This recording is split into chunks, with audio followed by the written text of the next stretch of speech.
I had a bilateral meeting with the French president to speak on Dominica-France relations. But I also took up the opportunity, being the chairman of OECS, to speak on OECS matters. And I raised a number of issues with the French president, one of which is the issue of scholarships for Dominican students to study in France, and also the teaching of the French language at our schools.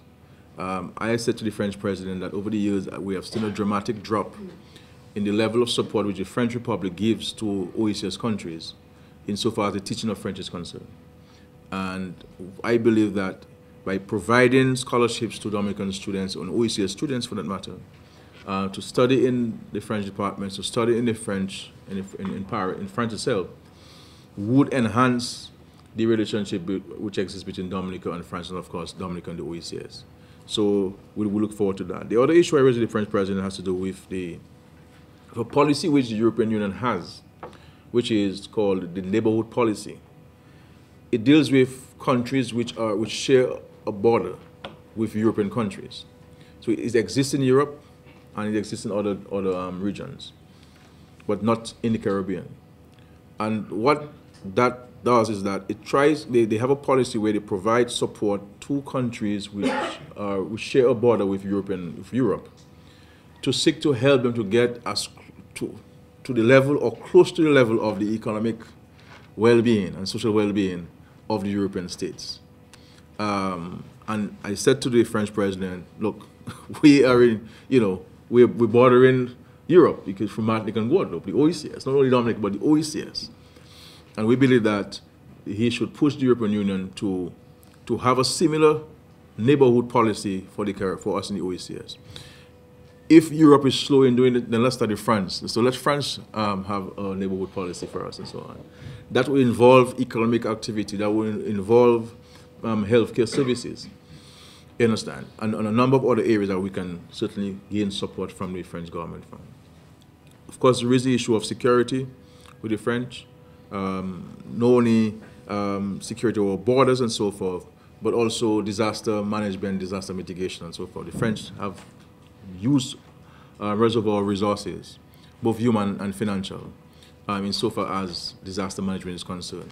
And we like to enter in some kind of framework with them to provide that service and so forth. I raised with them also the geothermal, the French president of the geothermal. As you know, France has been very helpful to us.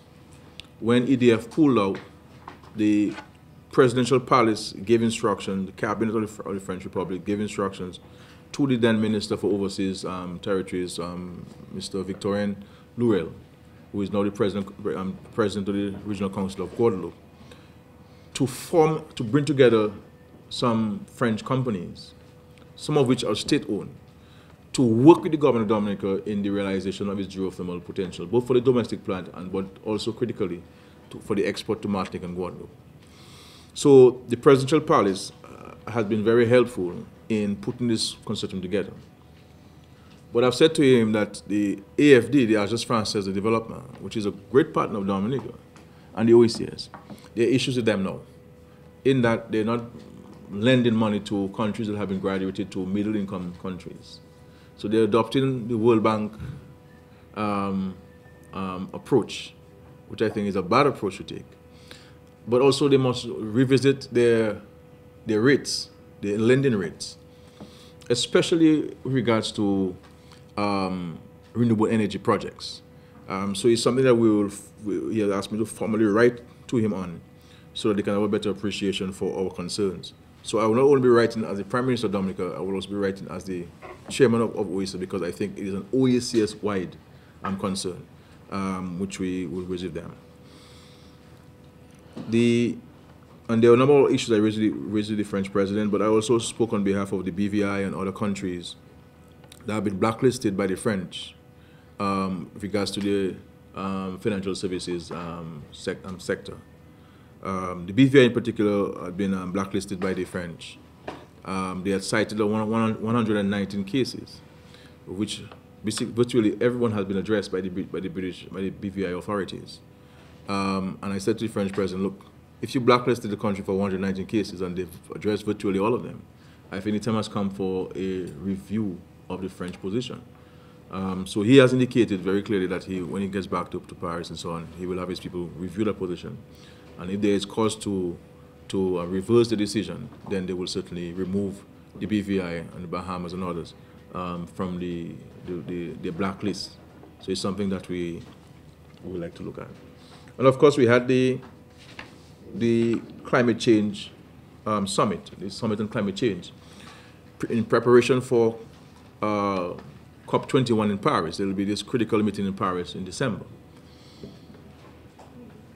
The discussion on climate change has been a long, drawn-out issue, much to the frustration of the developing countries, because the developed world are not prepared to take the actions that they need to take at the national level.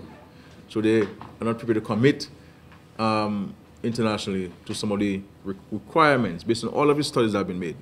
So there has been a real challenge in that regard. But we were able to speak very frankly and respectfully to the French president to indicate to him the concerns of small island states like ours. So I was able to address the conference as the chairman of the OECS, and we indicated to the French president a number of things which COP21 in Paris needs to arrive at. Our view is that if there is not an agreement in Paris in December, we do not see how the discussions can continue with regards to climate change. And whatever agreement that is arrived at in Paris must be binding. It should not allow anybody to go into the national countries, national capitals, and be able to change those agreements in any form or any substantive manner way. But that's a concern that we have. The decision will be taken, and then there'll be changes to it and so forth. So we look forward to it. Clearly, the OECS and CARICOM will participate fully in the discussions in Paris. But we felt that this meeting, sharing with the French president our views, and hoping that he can now use that information and the Martinique declaration, which we had a declaration on, citing a number of concerns, citing a number of recommendations that the summit agreed to, that there will be a summit of the G7 and the G20 this year, which France are members of.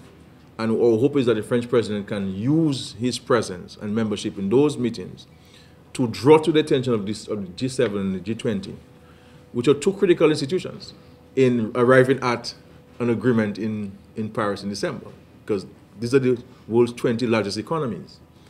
And without their agreements, with their concurrence on the actions that have been taken, then we can get nowhere. Okay? So we're hoping that, and also we'll be having a summit, the EU CELAC summit, in Brussels in June of this year. And we've asked the French president to place the Martinique declaration on the agenda for the summit in June, which he has agreed to do. The French president has also agreed to revisit the French decision that was taken by President Sarkozy to withdraw from the CDB, the Caribbean Development Bank. A strong case was made to him to have the French come back into the CDB, because the French were always a critical partner to the CDB. And of course, there'll be additional monies coming from the French. So we're hoping that the French president will be in a position to take action in respect to the re-entry of France into the CDB.